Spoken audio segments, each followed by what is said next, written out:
हम लोग बात करने जा रहे हैं यूएस और भारत की ट्रेड डील को लेकर। एक दो दिन से कुछ ऐसे लोग या ये कहा जा रहा है कि किसान विरोधी है ये बिल, और ये समझौता किसान विरोधी है। डिफेंस में जो लोग डिफेंस देने की कोशिश कर रहे हैं वो ये कह रहे हैं कि साहब अभी इंतरिम है। इंतरिम जैसे ही वो कहते हैं कि ये इंतरिम है, इसका मतलब है कि वो उनके तर्क को स्वीकार कर ले रहे हैं कि उनका तर्क सही है। तर्क सही से मतलब किसान इसमें परेशान होने वाला है। एक चीज जो क्लैरिफिकेशन की हाँ आवश्यकता है, मैं देखो ना तो इकोनॉमिस्ट हूं, हाँ मैं किसान का बेटा जरूर हूं, इसलिए जो मैं अपने स्तर पर सोच सकता हूं वो चर्चा करता हूं। मैं इकोनॉमिस्ट नहीं हूं, ये बात मान लीजिए। एक बात तो ये है कि 50% ट्रेड डील की जब हम बात कर रहे हैं तो 50% ट्रेड डील का मतलब है लगभग $100 बिलियन हर साल का ट्रेड भारत का नुकसान होना। $100 बिलियन का नुकसान होना। इस $100 बिलियन में ये कहा जा रहा है कि अभी तक 80-85 बिलियन डॉलर का हम व्यापार करते हैं। 80-85 बिलियन डॉलर पर अगर हम टैरिफ बढ़ाने की बात करते हैं, जिसमें हम 35% मोर टैरिफ की बात कर लें, तो भी हम मानकर चलते हैं कि 20 से 30 बिलियन डॉलर का भारत को एक्स्ट्रा मतलब नुकसान होना है। एक चीज नुकसान की बात को ऐसे और समझना चाहिए कि नुकसान का मतलब यह है कि भारत से वहां इंपोर्ट कम हो जाएगा। इंपोर्ट कम इसलिए हो जाएगा, मतलब भारत का एक्सपोर्ट कम हो जाएगा, क्योंकि जो चीज ₹100 की वहां पहुंचेगी वो ₹150 की बिकेगी। तो वहां के लोकल मार्केट से कंपटीशन कैसे करेगी, वहां की लोकल जो सप्लायर हैं उनसे कंपटीशन कैसे करेगी, ये एक सवाल है। लेकिन ये ट्रेड डील होने के बाद जब 18% की बात कही गई तो ये भी उसमें आया कि भाई एशिया में सबसे कम है, उनके बड़े खास जो मित्र हैं यूएस के, उन पर भी 18% का टैरिफ नहीं लगाया और 20% 22%। वेनेजुएला का इलस्ट्रेशन दिया गया कि वेनेजुएला पर 22% का 20% का टैरिफ लगाया गया। खैर वो टैरिफ उनका अपना है कि क्या करेंगे, लेकिन भारत के लिए ये एक और बात आई कि भाई $30 ट्रिलियन की मार्केट हमारे लिए खुल गई। 30 ट्रिलियन। एक चीज और ध्यान रखिएगा कि भारत जो एक्सपोर्ट करता है उसमें सबसे बड़ा ट्रेड पार्टनर अगर कोई है आज भी तो यूएस है। 28% भारत के निर्यात का 28%, 28% से 30% निर्यात अकेले यूएस को होता है।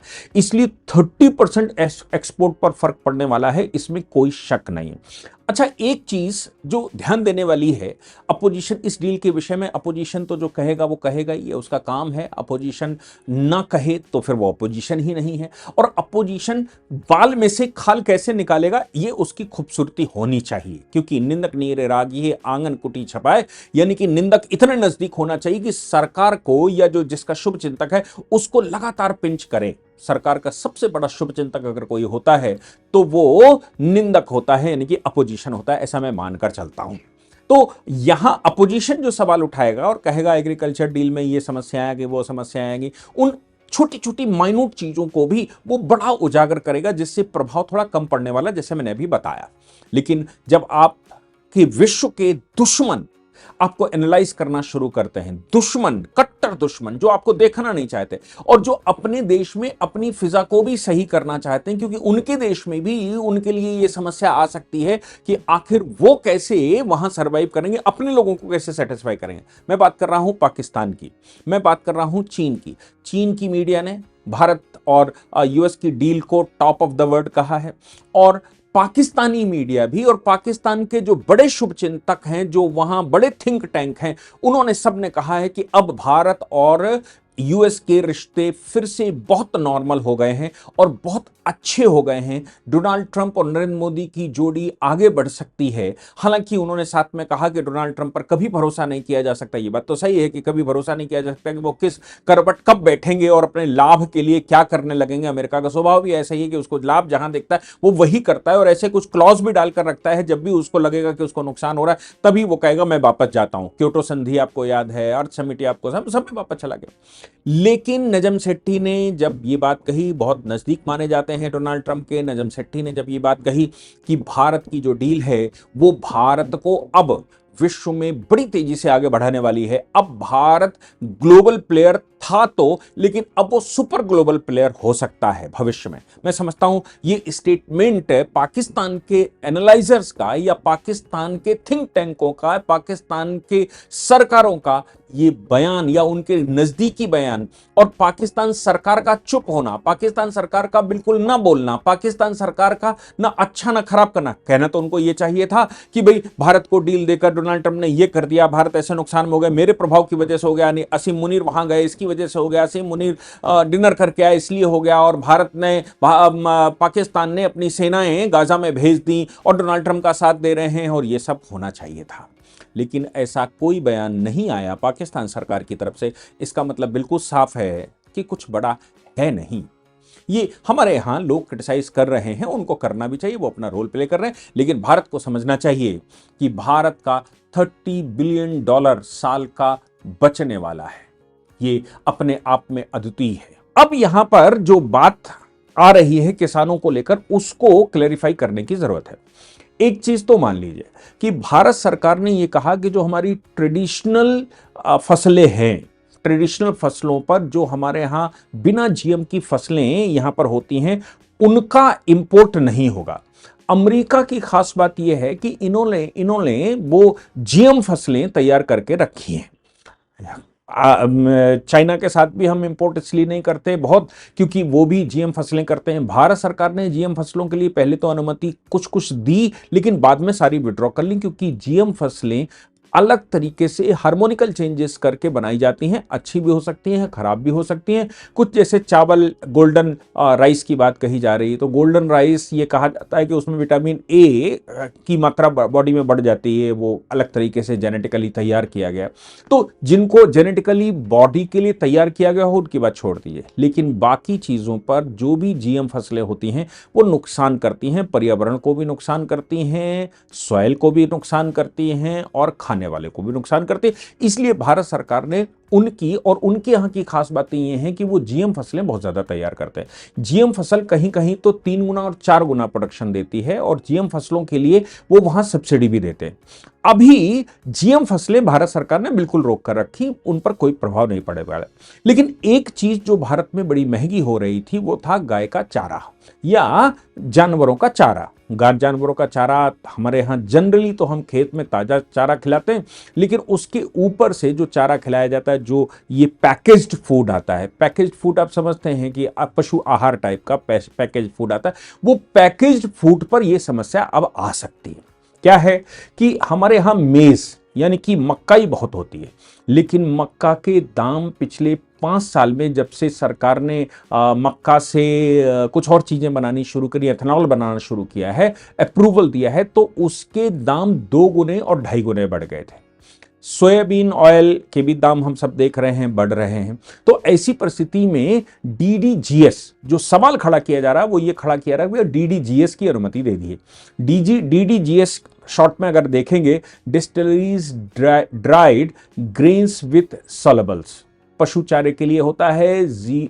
और पशु चारा इसमें ज्यादातर मक्के का इस्तेमाल होता है या सोयाबीन का इस्तेमाल होता है या इस तरह की और दूसरी फसलों का इस्तेमाल होता है। अब देखिए कि जो मक्का के लिए इस्तेमाल होता है, मक्का की कीमत जो बढ़ रही है, अब 2 सवाल है। मक्का जो पैदा करने वाले किसान हैं उनको नुकसान हो सकता है, और दूसरी बात यह है कि जो जानवर पालने वाले हैं, जो दूध का लाइव स्टॉक का काम करते हैं या मुर्गी पालन का काम करते हैं या फिर और जानवर पालन करके उनके दूध का, उनके बाई प्रोडक्ट का इस्तेमाल करते हैं, उनके लिए ये बड़ा महंगा था। तो हमें आवश्यकता है एथेनॉल की इस समय, और एथेनॉल की आवश्यकता की वजह से ही हमने मक्के से एथेनॉल बनाने के लिए अप्रूवल दिया था। तो अब जो एथेनॉल भारत में बनेगा वो वहां से आने वाला है, यानी कि वो मक्का हमने जो जीएम मक्का है वो खाने के लिए इस्तेमाल नहीं होगी, वो व्यापारी मिलाकर बेच दे वो अलग बात है, लेकिन वो हमारे लिए दूसरी तरह से इस्तेमाल होने वाली। दूसरी बात ये भी है कि अगर चारे की तरह भी डीडीजीएस इस्तेमाल होने वाला है तो भी केवल कुछ क्षेत्र जहां सोयाबीन होती है, चूंकि चारे में सोयाबीन जो पशु आहार बनाया जाता है उसमें सोयाबीन और मक्काई इनका मिश्रण होता है। तो जब हम डीडीजीएस का इस्तेमाल करेंगे, जो डिस्टिलरी से निकली हुई मक्का है, मक्का से यानी कि जिससे उन्होंने एथेनॉल बना लिया है, उसके बाद जो बाई प्रोडक्ट निकला, उस बाई प्रोडक्ट से जानवरों का चारा बनने वाला है। हम जानते ही हैं कि तेल, हम सरसों से तेल निकाल लेते हैं, जो खली बचती है खली का इस्तेमाल करते हैं। वैसे ही यहाँ एथेनॉल निकालने के बाद जो बनेगा बचेगा उसको जानवरों के लिए इस्तेमाल होने वाला है। लेकिन भारत सरकार ने जो रिस्ट्रिक्शन लगा कर रखे हैं वो ये लगा कर रखे हैं कि कोई भी चारा वहां से ऐसा नहीं आएगा जो मांसाहारी हो, कोई भी चीज वहां से यहां ऐसी नहीं होगी जो हमारे यहां जानवरों को नहीं खिलाई जा सकती। लेकिन ये जो दुधारू जानवर हैं इनको खिलाया जाने वाला चारा जो महंगा हो रहा है, इनका जो पशु आहार महंगा हो रहा है, उस महंगाई को भी ध्यान में रखते हुए इस एग्रीमेंट को किया गया है। इसका नतीजा यह निकल सकता है कि कुछ जिनको मक्का से लाभ होता है या जिनको सोयाबीन से लाभ होता है उनको उस पर नुकसान हो सकता है। लेकिन आफ्टर ऑल अगर इसको पूरे परिदृश्य में देखेंगे तो लाइव स्टॉक के लिए, या फिर मैं कहूं कि ये जो दुधारू जानवर हैं उनके लिए, चूंकि लाइव स्टॉक भारत में बहुत बड़ा व्यापार है, गाय और भैंस पालना भारत में बहुत बड़ा व्यापार है, दूध का प्रोडक्शन विश्व में सबसे ज्यादा हम करते हैं, लेकिन उस प्रोडक्शन के लिए चारे की आवश्यकता होती है। उस चारे को महंगाई से बचाना भी इसका उद्देश्य हो सकता है। एक चीज देखना चाहिए कि हमारे यहां पशु का चारा सस्ता होने वाला है। सोयाबीन ऑयल के टैरिफ कम होने की वजह से कुछ गड़बड़ हो सकती है या फिर बाकी चीजों में हो सकता है। लेकिन हमारे यहां नट्स हैं, बादाम हमारे यहां पैदा होता है थोड़ा बहुत, अखरोट पिस्ता ये सब सस्ते होने वाले हैं। सेब संतरा आदि जो ताजे प्रोसेस्ड फूड हैं वो सब यहां से जाने वाले हैं। टैरिफ कम होने की वजह से हम बादाम अखरोट पिस्ता वहां भेजने वाले हैं, सेब और बाकी चीजें भेजने वाले हैं। लेकिन ये जो संशय था दिमाग में कि भाई इससे भारत के किसानों को नुकसान होने वाला है, आप सोचिए कि $30 बिलियन का लाभ भारत को होता है इससे हर साल। इस ट्रेड डील से जहां तक मैं समझ पाया ये $30 बिलियन का बचाव हम करना चाहते हैं और 28% ट्रेड हम उनके साथ करते हैं, एक्सपोर्ट करते हैं। अब बात आती है कि इंपोर्ट, और दूसरी बात ये कही जा रही, वहां के कृषि मंत्री चिल्ला रहे हैं, भाई हमारे यहां के कृषि मंत्री भी चिल्ला रहे हैं, उनको भी चिल्ला रहे हैं। दोनों बेनिफिट फॉर ऑल, यानी कि दोनों तरफ बेनिफिट होगा, वही ट्रेड डील होती है। अगर उनको बेनिफिट ना होता तो वो क्यों ट्रेड डील कर लेंगे, और अगर हमको बेनिफिट नहीं होगा तो हम क्यों ट्रेड डील कर लेंगे। इसलिए जो लाभ हमको दिख रहे हैं वो हमारे यहां के लोग कहेंगे और जो उनको दिख रहा है वो उनके हैं। जैसे उन्होंने कहा कि भाई जो डिस्टिलरी प्रोडक्ट हैं वो प्रोडक्ट तो उनके वेस्टेज जा रहे थे, उन्होंने कहा कि भाई हम भारत को बेच लेंगे, डीडीजीएस, उनका एक ही लाभ डीडीजीएस। दूसरी बात ये आती है कि ऑयल को लेकर कि भाई रशिया हमारा बहुत पुराना पार्टनर है, सस्ता ऑयल हमको दे रहा था। भारत सरकार की एक खास बात है, आप रशिया सस्ता दे रहे हैं हम रशिया से ले रहे हैं, और अमेरिका सस्ता देगा वेनेजुएला से सस्ता मिलेगा तो हम वेनेजुएला से लेंगे। सीधी सी बात है कि अब उसमें उन्होंने कहा कि हम ध्यान रखेंगे कि आप रशियन ऑयल ले रहे कि नहीं ले रहे। हमने रशियन ऑयल को पूर्ण रूप से बंद नहीं किया, याद रखिएगा, रशियन ऑयल को कम करेंगे अगर तुम सस्ता दोगे तो। ऐसी भी उस ट्रीटी में है, और जो सस्ता हमको मिलेगा तो हम उनसे लेंगे, वो और सस्ता कर दें तो हम सारा उनसे ले लेंगे, क्या समस्या है। दूसरी बात, एक चीज जो कही जा रही कि भाई इसमें ये अंडा कवर नहीं किया, फंडा कवर नहीं किया, फलानी चीज कवर नहीं की, ये पॉइंट नहीं डाले, वो पॉइंट नहीं डाले, इनके विषय में कोई बात नहीं हुई, उन प्रोडक्ट के विषय में कोई बात नहीं। इसको हम ऐसे क्यों नहीं समझते कि जिन विषयों पर बात नहीं की है इस ट्रेड डील में, वो विषय भारत सरकार के सोल अथॉरिटी है, यानी कि उस पर किसी प्रकार का दबाव नहीं हो सकता। एक फॉर्मूले को कहा जाता पैक्टा संट सर्वंडा। पैक्टा संट सर्वंडा का मतलब होता है इंटरनेशनल पॉलिसीज में कि जब दो कंट्री आपस में कोई ट्रेड डील करते हैं, कोई डील करते हैं, तो ऐसी बात को लेकर उसके ऊपर दबाव रहता है कि उसने जो डील में डाला हुआ है वो उसको मानना पड़ेगा। पैक्टा संट सर्वंडा का मतलब है कि वो उससे बंधा हुआ है, लेकिन जो विषय उसमें डाले ही नहीं, हर विषय तो नहीं डाला जा सकता। हर विषय नहीं डाला का मतलब है कोई जनरल एग्रीमेंट हमारा उस विषय पर नहीं हो रहा।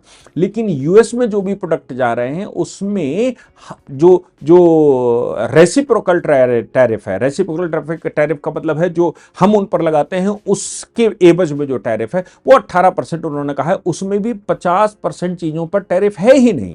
अमेरिका जो हमारा सामान जाता है उसमें 50% चीजों पर टैरिफ नहीं है, 25% चीजों पर 18% टैरिफ है और कुछ पर उससे भी कम है। यानी कि ये डील जिससे हमें कुछ नुकसान होने की बात कही जा रही है कि सोयाबीन वालों को नुकसान हो जाएगा, सोयाबीन ऑयल वालों को नुकसान हो जाएगा, मेज वालों को नुकसान यानी कि मक्काई वालों को नुकसान हो जाएगा, उसका लाभ ये भी होगा कि लाइव स्टॉक को लाभ हो जाएगा, जानवरों के जो भोजन है उसके लिए लाभ हो जाएगा। लेकिन इस पूरी ट्रेड डील में 28% से बढ़कर ऐसा उम्मीद है कि 30 से 35% तक हम अमेरिका के साथ एक्सपोर्टर बन सकते हैं।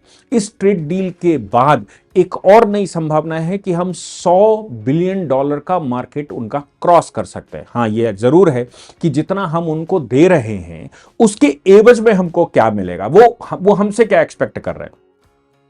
देखिए, वो हमसे एक्सपेक्ट कर रहे हैं कि $500 बिलियन का आप 5 साल में सामान खरीदो। $100 बिलियन का अगर हम उनको बेच रहे हैं तो वो कह रहे हैं कि $100 बिलियन आप हमसे भी खरीदिए।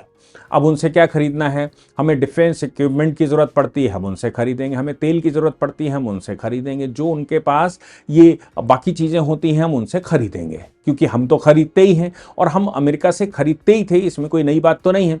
लेकिन सवाल वहां का वही है कि क्या जो हम $500 बिलियन उनको एक्सपोर्ट करेंगे, मोर देन $100 बिलियन उनको एक्सपोर्ट करेंगे, उसके एवज में मोर देन 100 मतलब जितना हम उनको एक्सपोर्ट करने वाले हैं उतना सामान भारत सरकार उनसे खरीदेगी।